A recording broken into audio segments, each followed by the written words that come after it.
I was a nun, you won't believe what I saw. That is what my grandma, Sister Rose, whispered to me in the dark, right after Aunt Vivian slammed the front door so hard the whole house shook. I was standing on the stairs, frozen, holding my breath. I could hear Aunt Vivian's heels click across the floor like angry little hammers. Then I heard something worse than the door slam. I heard Grandma Rose cry out, not a normal cry, but a scared one, like something was very wrong. And then Aunt Vivian said in a voice that sounded sweet but felt sharp, "Mom, you need to take your medicine or you're going to make this hard for everyone." My stomach dropped. Grandma Rose did not like that medicine. She always called it the sleepy pills because it made her eyes heavy and her words slow. And when Grandma got slow, Aunt Vivian got busy. She got busy with papers. She got busy with phone calls. She got busy telling people that Grandma wasn't herself. I stepped down one stair, then another, careful not to squeak the wood. I peeked around the corner. Aunt Vivian was standing near Grandma's favorite chair. Grandma Rose, age 68, kind but strong, was sitting up straight like she was trying to stay brave. Her grey hair was pulled back in a neat bun, the way she used to wear it when she was a nun. She had left the convent years ago, but some habits never left her. Aunt Vivian held a little orange pill bottle. She shook it like a warning. Grandma Rose's hands were trembling, but her voice was steady. "Vivian, I am not taking that." Aunt Vivian smiled, and it did not reach her eyes. "You always say that now, you're confused." Grandma Rose looked past Aunt Vivian and saw me. Her eyes widened and she gave me a look that said, "Do not come closer." But I did come closer. I was 12, not a little kid, and I loved my grandma. She raised me when my mom had to work 2 jobs. Grandma Rose made pancakes shaped like hearts. She sang soft songs while folding laundry. She also taught me something I never forgot, even before I understood it. "Kind does not mean weak," she always said. That night Grandma Rose's kindness was there, but so was her strength. Aunt Vivian turned, noticed me, and her face changed fast into a polite mask. "Maya, honey, go back upstairs. This is adult stuff." My voice came out small. Grandma's not confused. Aunt Vivian's eyes narrowed for 1 second, just one, then she sighed like I was the problem. "You don't understand, I'm trying to help." Grandma Rose said, "You are trying to silence me." Silence, the word hung in the room like a heavy blanket. Aunt Vivian's fingers squeezed the pill bottle so hard I thought it might crack. "Mom, stop saying dramatic things." Grandma Rose's voice got lower, like she was speaking to me more than to Aunt Vivian. "Maya, go to my room. Open the bottom drawer of my dresser. There's a small wooden box, bring it to me." Aunt Vivian snapped her head around. "No." Grandma Rose did not even flinch. "Yes." Aunt Vivian stepped forward, and now her voice was not sweet anymore. "You are not giving that child your nonsense, you're not poisoning her mind." Grandma Rose looked up at her oldest daughter, the one who should have protected her. "You already poisoned something, Vivian, you know what I mean." My heart was pounding so loud I thought they could hear it. Aunt Vivian moved closer, blocking Grandma from my view. "Maya, upstairs now." I backed up, but I didn't go upstairs. I walked down the hallway instead, pretending I was obeying, then slipped behind the wall near Grandma's room. My hands were sweaty. My throat felt tight. I heard Aunt Vivian's heels follow me, then stop. She must have thought I went up. I crept into Grandma's room, opened the bottom drawer and found the wooden box. It was old and smooth, with little scratches like it had lived a long life. I lifted it and it was heavier than I expected. I carried it back, fast but quiet. When I turned the corner, I froze. Aunt Vivian was leaning over Grandma Rose, and Grandma's face looked pale. Her eyes were glassy, like she was fighting sleep. And Aunt Vivian was holding a cup of water to Grandma's mouth. Grandma's lips barely moved. "No," Aunt Vivian whispered so low I almost missed it. "Drink, Mom, don't make me do it the hard way." I felt sick. Then Aunt Vivian looked up, saw me holding the box, and her whole face changed into something cold and scary. She took 1 step toward me and said, "Give me that box, Maya, right now."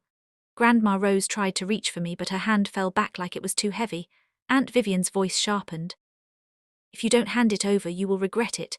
I clutched the wooden box to my chest, and my mind screamed one question over and over.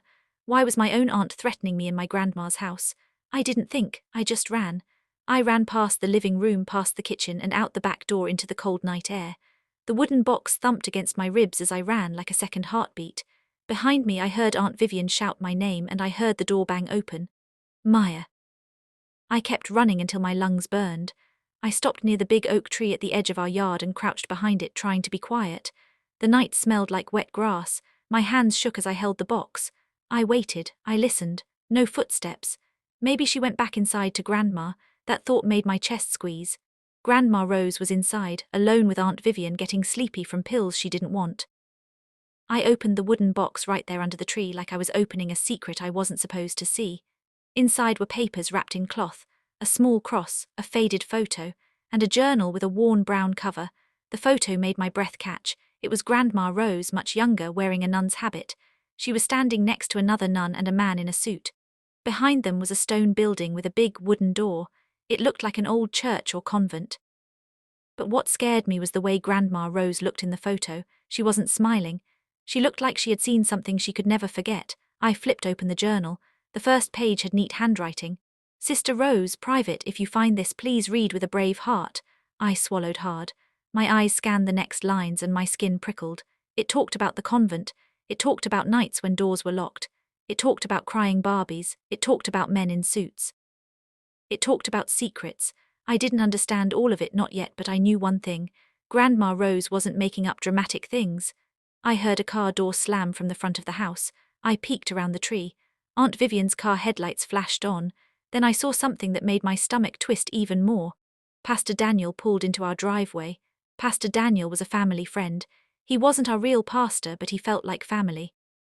He was the kind of man who listened more than he talked. He had helped Grandma Rose carry groceries, fixed a loose step on our porch, and once when I cried about school he sat with me and said, "Tell me the truth even if it's messy." Now his car was in the driveway, and he was walking up to the door like he didn't know what he was walking into. Aunt Vivian got out of her car. She met him on the porch with a bright smile, the fake one. Pastor Daniel said something and Aunt Vivian nodded like everything was fine. Then she opened the door and led him inside. My hands squeezed the journal so tight the corners bent. I couldn't stay outside. Grandma needed me. I ran back, softer this time, and slipped through the side door into the kitchen. My heart hammered as I crept down the hallway. Voices drifted from the living room. Aunt Vivian's voice was smooth. "Pastor Daniel, thank you for coming. Mom has been not herself." Pastor Daniel's voice was calm. "I came because you sounded worried." Aunt Vivian sighed like a tired hero. "I am worried. She's forgetting things. She's saying strange things. She's confusing Maya." My cheeks burned, confusing me. No, she was scaring me because something was real. Then I heard Grandma Rose, weak but firm. "I am not confused." Pastor Daniel asked, "Sister Rose, are you feeling okay?" Grandma Rose's voice was shaky. "I will be when she stops drugging me." The room went silent. I stepped in, clutching the box and journal. "Pastor Daniel," I said, and my voice cracked. "She's telling the truth." Aunt Vivian turned fast. Her eyes landed on the box in my arms. Her smile vanished. "Maya, what did you do?" Pastor Daniel looked from me to Aunt Vivian to Grandma Rose. His eyes narrowed like he was putting pieces together. "Maya, why do you have that?" Grandma Rose lifted her chin. "Because Vivian is afraid of it." Aunt Vivian let out a sharp laugh. "Afraid of an old box? Mom, you're acting crazy." Grandma Rose whispered, "It's not the box. It's what's inside." Pastor Daniel held out his hand gently to me. "Maya, may I see it?" My hands trembled, but I walked to him and placed the box in his hands like it was something holy and dangerous at the same time. Pastor Daniel opened it and saw the journal. He didn't read yet. He just looked at the cover, then at Grandma Rose. "Sister Rose," he said quietly, "what is this?" Grandma Rose took a slow breath. "It is why I left the convent." Aunt Vivian stepped forward. "Stop it, this is not appropriate. It's old, it's made up. She's been obsessed with this for years." Grandma Rose's eyes flashed. "You mean you've been obsessed with keeping it buried?" Pastor Daniel looked serious now. "Vivian, why are you so upset about a journal?" Aunt Vivian's voice got louder. "Because it's a lie, and because she's dragging a child into it." Grandma Rose said, "Maya is already in it. You put her in it the moment you started trying to take my life apart." Pastor Daniel's jaw tightened. "Trying to take your life apart, how?" Grandma Rose pointed with a weak finger. "The pills, the papers, the lies about my mind. She wants me declared unfit so she can control everything." Aunt Vivian's face reddened. "I'm her daughter, I have a right to help her." Grandma Rose stared at her. "You have a right to love me, you do not have a right to erase me." Pastor Daniel set the box down on the table. "Vivian, I'm going to ask you something plainly. Did you give Sister Rose medication without her consent?" Aunt Vivian opened her mouth then closed it. That was answer enough. Pastor Daniel exhaled slowly. "Sister Rose, I think we should go to the hospital tonight, not tomorrow, tonight." Aunt Vivian snapped. "No, she's fine, she's just dramatic. She always." Grandma Rose cut in low and clear. "Pastor Daniel, I need to tell you what I saw." Aunt Vivian's eyes widened just for a moment like fear slipped out before she could hide it. Grandma Rose's voice trembled as she spoke. "In the convent there were Barbies, Barbies who were not supposed to be there, Barbies who disappeared." I felt like the room tilted. Pastor Daniel's face went still. Barbies, Grandma Rose nodded. And money, men came at night, paperwork, names changed, tears, and I saw something that night that made me leave even though leaving meant losing everything I knew. Aunt Vivian's hands clenched into fists. Stop talking. Grandma Rose stared straight at her. You were there, I gasped. Aunt Vivian was there. Aunt Vivian's face went white. Pastor Daniel turned slowly to Vivian, shocked. Vivian, Aunt Vivian's voice turned sharp and desperate. This is insane, she's hallucinating. Grandma Rose said, you were a teenager, you came with him, you didn't understand everything, but you saw enough. Pastor Daniel's voice was quiet but firm. Who is him? Grandma Rose's eyes filled with tears. Maya's grandfather. I felt my whole body go cold.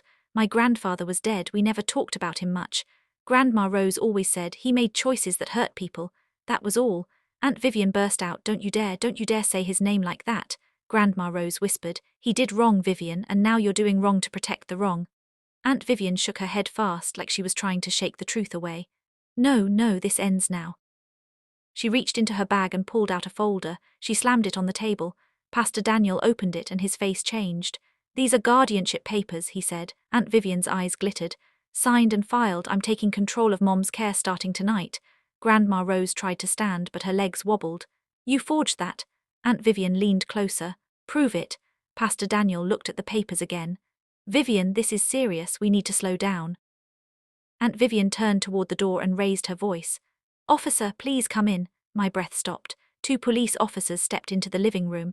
Aunt Vivian pointed at Grandma Rose and said, my mother is not well, she's confused and unsafe, she's refusing treatment, I need you to take her to the hospital for evaluation.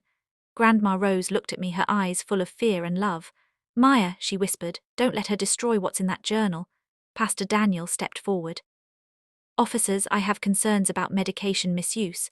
But the officers were already moving closer to Grandma Rose. And Aunt Vivian's mouth curled into a small, cruel smile as she watched Grandma reach toward me like she was being pulled away from her own life. They took Grandma Rose that night. Not in handcuffs, not like a criminal, but it still felt like she was being taken away. She kept saying, I am not confused, and Aunt Vivian kept saying, she doesn't know what she's saying. I tried to follow, but Aunt Vivian blocked me. You're not going, she said. Pastor Daniel stepped between us. Maya should come, she's family. Aunt Vivian's eyes flashed. I'm her aunt, I'm responsible. Pastor Daniel didn't raise his voice, but his words landed heavy. Vivian, you are not her parent, and you will not isolate a child while an elder is being forced into evaluation. Aunt Vivian stared at him like she hated him for standing up. In the end, Pastor Daniel drove me to the hospital in his car. I hugged the wooden box in my lap the entire way. The journal felt like a secret heartbeat under my hands. At the hospital, the lights were too bright and everything smelled like clean chemicals. Grandma Rose was in a room with a curtain, and she looked smaller than usual in the hospital bed. A nurse walked in and her name tag said, Nurse Ada. She had warm eyes and a calm voice. Hello, Sister Rose, hello, Maya. Grandma Rose turned her head and whispered, Thank you for seeing me. Nurse Ada smiled gently. I'm here to help you. Aunt Vivian swept into the room like she owned it. She spoke fast, too fast. My mother has been declining, she forgets, she gets paranoid, she thinks people are against her, she refuses medication. Nurse Ada listened without interrupting, but her eyes didn't fully trust Aunt Vivian. She turned to Grandma Rose. Sister Rose, can you tell me what you're feeling? Grandma Rose swallowed. Sleepy, like someone tied weights to my eyelids. Nurse Ada nodded and looked at the chart. Then she looked at the pill bottle Aunt Vivian had brought. May I see what medication she's taking at home? Nurse Ada asked. Aunt Vivian's smile tightened. It's all in the chart. Nurse Ada held out her hand anyway. I'd still like to see the bottle. Aunt Vivian hesitated just a beat, then handed it over. Nurse Ada turned the bottle, reading the label. Her face didn't change much, but something in her eyes shifted, like she noticed something that mattered. She went out to check something, and Pastor Daniel leaned toward Grandma Rose. Sister Rose, he said quietly, Maya told me about the box. I haven't read the journal yet, but I will, I promise. Grandma Rose's eyes filled with tears. Please read it. Vivian has been trying to bury it for years. I squeezed Grandma's hand. Grandma, why is Aunt Vivian doing this? Grandma Rose's voice was soft. Because she thinks the truth will destroy her. Pastor Daniel frowned. What truth? Grandma Rose took a shaky breath. In the convent I saw a secret place, a room where they kept Barbies. Barbies taken from young women who were scared. They told those women it was God's plan to give the Barbies away, but it was not holy, it was business. My mouth fell open. Like they sold Barbies. Grandma Rose's eyes closed like the memory hurt.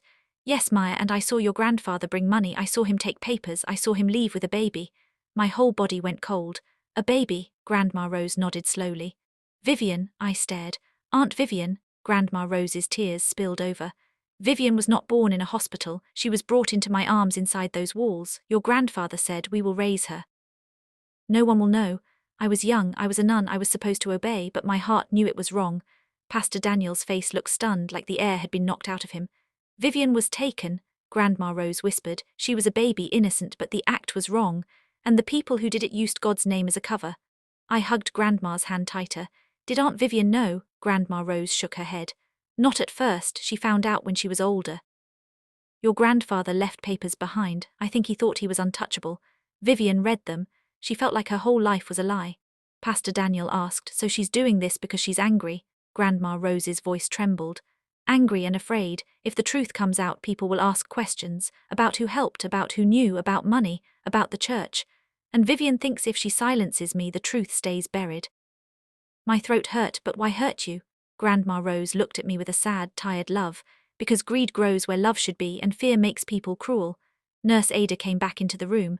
She closed the curtain and lowered her voice. Pastor Daniel, she said quietly, can I speak with you outside for a moment? Pastor Daniel stood and followed her. Aunt Vivian watched them like a hawk. I leaned closer to Grandma Rose. Grandma, what's in the journal that can stop her? Grandma Rose's voice was barely above a whisper. Names, dates, a letter I kept, and proof that your grandfather paid for Vivian. I heard Aunt Vivian's voice outside, raised and sharp. Why are you talking to him? I'm her daughter. Then Pastor Daniel came back in and his face was serious. Nurse Ada followed him and she looked straight at me and Grandma Rose. She spoke softly but clearly. Sister Rose, I need you to know something.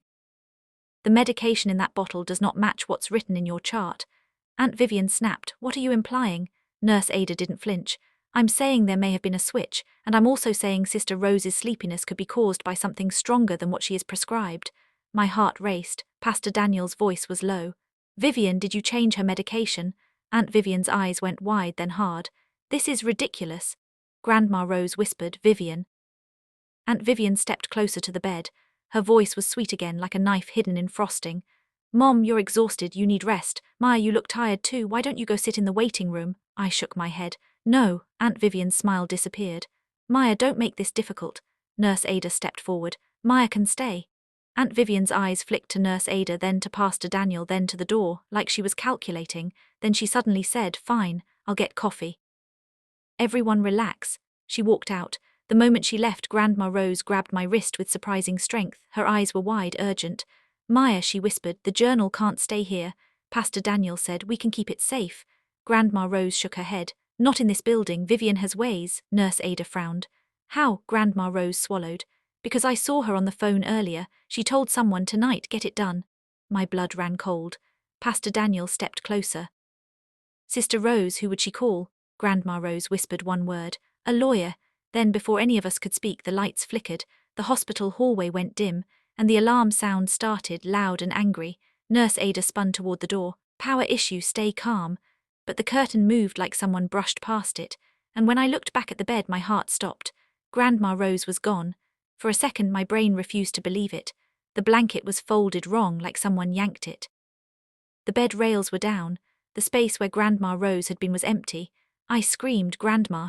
Nurse Ada rushed into the hall, scanning left and right. Pastor Daniel ran too, calling out for help. My hands shook so badly I almost dropped the wooden box. People were moving fast, nurses, a security guard, a doctor shouting instructions. The alarm kept blaring and the dim lights made everything feel like a nightmare. Then I saw Aunt Vivian. She was coming from the end of the hallway, walking quickly but not running. Her hair was perfect. Her face was calm, too calm. She looked at me and put a hand on her chest like she was shocked. Maya, what's going on? I wanted to slap her hand away. I wanted to yell, but I was 12, scared, and my voice came out thin. She's gone, I said. Grandma's gone. Aunt Vivian's eyes widened. What? That's impossible. Pastor Daniel stepped close to her, his voice hard. Where were you? Aunt Vivian blinked slowly. Getting coffee, are you accusing me? Nurse Ada stepped forward. We are trying to locate a patient, please move aside. Aunt Vivian took one tiny step back, but her eyes stayed locked on the wooden box in my arms. That was when I understood. She didn't care about Grandma being missing. She cared about what I was holding. Pastor Daniel said, Maya, stay with me. but the hallway was chaos. People pushed past. A security guard asked questions. A doctor said Grandma might have wandered. Another nurse said she saw someone wheel a patient toward the service elevator. Aunt Vivian leaned toward me and whispered, so only I could hear, "Give me the box. If you love your grandmother, you will give it to me." My throat closed. I whispered back, "If you love her, where is she?" Aunt Vivian's face didn't crack, but her eyes flashed. "You don't know what you're doing." Nurse Ada returned, breathless. "Security says someone used a staff badge on the service elevator. That's not normal." Pastor Daniel's face tightened. "Someone took her." Aunt Vivian said loudly, "This is insane. You're all acting like my mother was kidnapped." Pastor Daniel turned on her. "Vivian, you filed guardianship papers in the middle of the night. You brought medication that doesn't match her chart. Now she disappears during a power issue. Tell me this is not connected." Aunt Vivian's voice rose. "I am her daughter." Pastor Daniel's voice stayed steady. "A daughter protects, a daughter does not erase." Aunt Vivian's eyes snapped to his. For a moment fear showed, then she hissed, "You have no idea what you're stepping into, Pastor." Pastor Daniel's eyes narrowed. "And you do." Aunt Vivian didn't answer. She turned and walked away fast. I ran after her. I didn't think, I just moved. "Vivian," I shouted. "Where are you going?" She turned at a corner, grabbed my arm and pulled me close. Her fingers hurt. "You listen to me," she whispered. "That journal will ruin everything. It will ruin the family. It will ruin the church. It will ruin me." I yanked my arm back. "You ruined Grandma." Aunt Vivian's eyes went sharp. "Your grandmother thinks she's a hero. She thinks telling this story makes her clean. But she kept the secret for years, didn't she? She raised me like I was hers. She lied to my face every day." My voice shook. "She was trying to protect you." Aunt Vivian's face twisted like that word made her angry. "Protect me or protect herself?" I held the box tighter. "Where is she?" Aunt Vivian leaned in, her voice a cold whisper. "Safe for now." Then she turned and walked away again. I stood frozen, then ran back to Pastor Daniel and Nurse Ada. "She knows," I said, voice shaking. "She knows where Grandma is." Nurse Ada grabbed a walkie-talkie and spoke into it. Pastor Daniel pulled out his phone. But the hospital was still in chaos and time was dripping away like water from a broken cup. Then Nurse Ada said something that made my chest thump with hope. "Service elevator leads to the old chapel wing," she said. "This hospital used to be a church-run building decades ago. There's a small chapel in the back, mostly unused now." Pastor Daniel's face went pale. "A chapel wing," Nurse Ada nodded. "It's quiet there, hardly anyone goes." Pastor Daniel looked at me. "Maya, stay close." We moved fast down long halls that smelled older and darker than the main hospital. The lights were steadier here, but it felt colder, like the walls held secrets. At the end there was a door marked staff only. Nurse Ada swiped her badge and the door opened. Inside was a narrow corridor and at the far end a small chapel, wooden pews, a plain cross on the wall, dust in the corners, and there near the front was Grandma Rose. She was sitting in a wheelchair, her hands tied loosely with a cloth, not hurting her but stopping her from moving fast. Her eyes were open, wide with fear, but when she saw me they softened. "Maya," she whispered, voice shaky. "Oh, thank God." I ran to her. "Grandma," Pastor Daniel's voice filled the chapel, furious and controlled. "Vivian, come out." A shadow moved behind the side door. Aunt Vivian stepped into the chapel like a queen stepping onto a stage. Her face was calm, but her eyes looked wild. "You shouldn't be here," she said. Pastor Daniel stepped forward. "Untie her now." Aunt Vivian's mouth curled into a bitter smile. "Or what? You'll call the police and tell them what? That a retired nun is accusing the church of baby trafficking from decades ago, that my dead father did crimes, that my mother kept secrets for years." Grandma Rose's voice was quiet but strong. "Yes." Aunt Vivian's eyes snapped to Grandma Rose. "No." Nurse Ada moved closer, her voice firm. "This is unlawful restraint. I'm calling security right now." Aunt Vivian lifted a hand like she didn't care. "Call them. By the time they arrive, it won't matter." My hands went cold. "What do you mean?" Aunt Vivian's gaze slid to the wooden box in my arms. "Give it to me." I shook my head.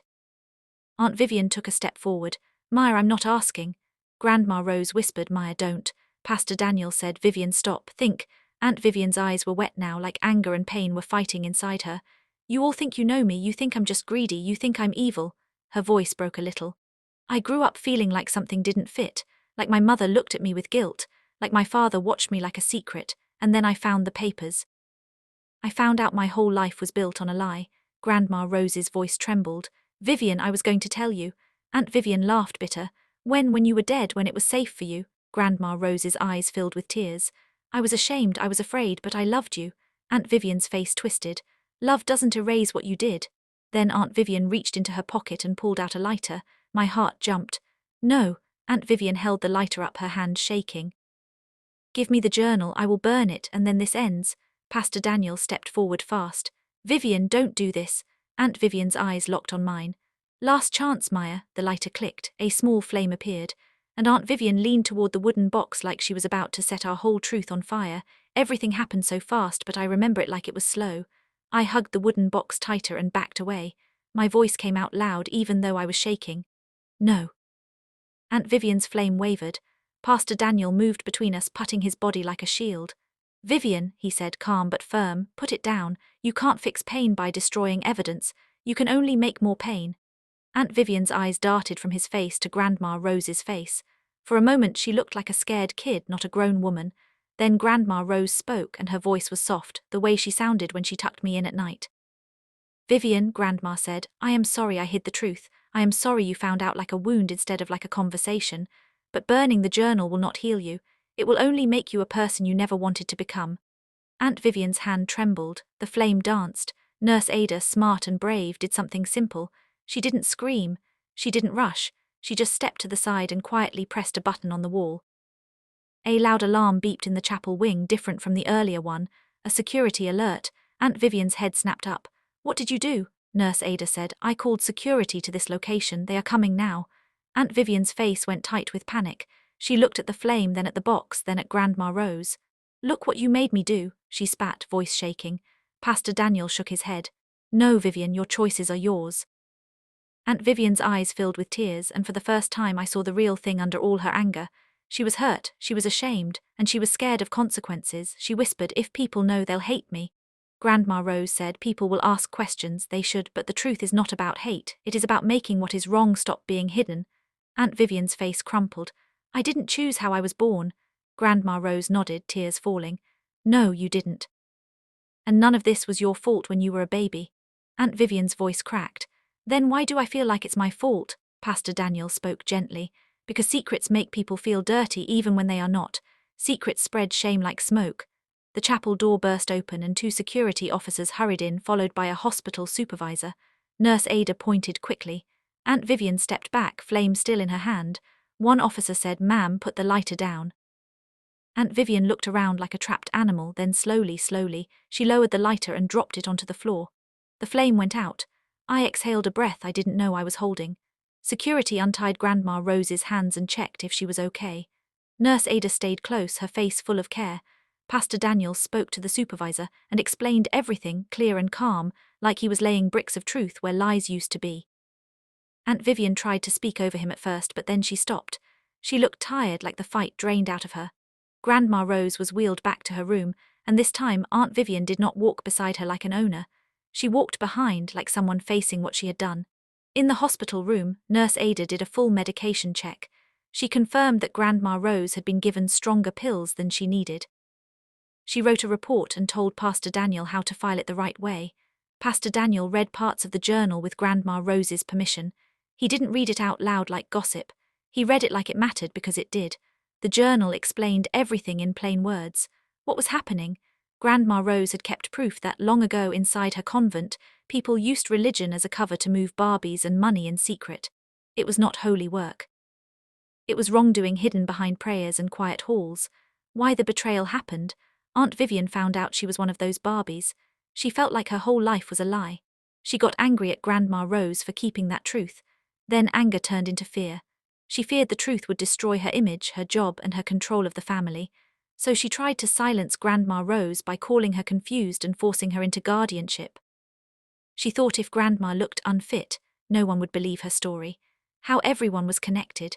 Grandma Rose was the retired nun who witnessed the secret years ago and kept records.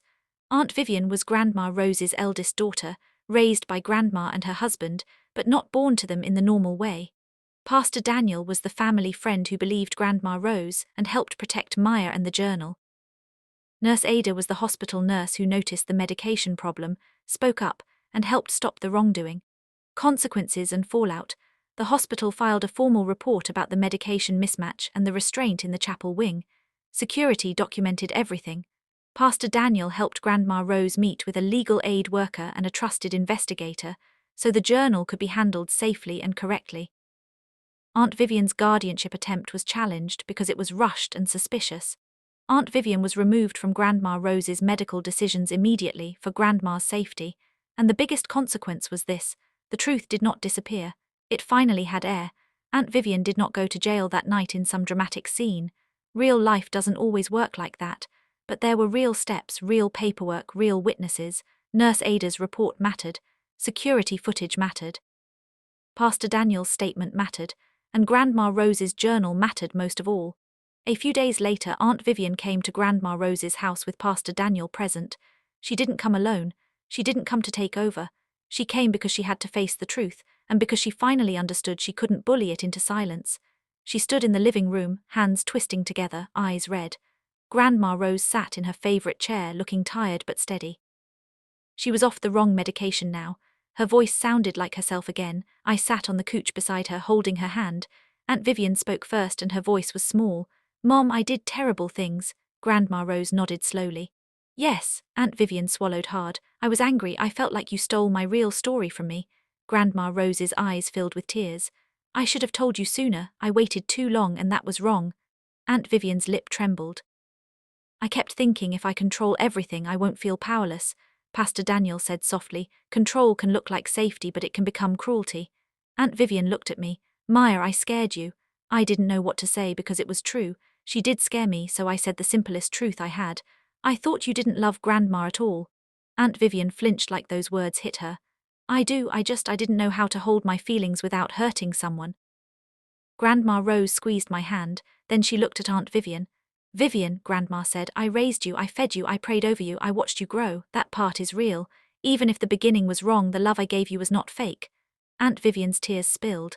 "Then why did you leave the convent?" Grandma Rose looked at the window for a long moment like she was looking through time. "Because I saw something I could not unsee," she said. "I saw Barbies treated like objects. I saw money replace mercy, and I realized staying silent made me part of the harm. I left because I wanted to live in truth." Aunt Vivian whispered, "And you stayed silent anyway?" Grandma Rose nodded. "I did, and I regret that. I thought silence would protect you, but silence protected the wrong people more. That was the life lesson that landed in my heart like a stone that also felt like light. Love without truth can still hurt, and truth, even when it is painful, can be the start of healing." Aunt Vivian didn't suddenly become perfect. She didn't suddenly become kind, but she stopped fighting like a person trying to erase the past. She agreed to counseling. She agreed to stay away from Grandma's medical care. She agreed to let the legal process happen without interference. She even gave Pastor Daniel a list of names and places she remembered from the papers she found years ago, because she finally understood that keeping secrets was part of the problem. One evening, after everything settled a little, Grandma Rose and I sat on the porch with warm tea.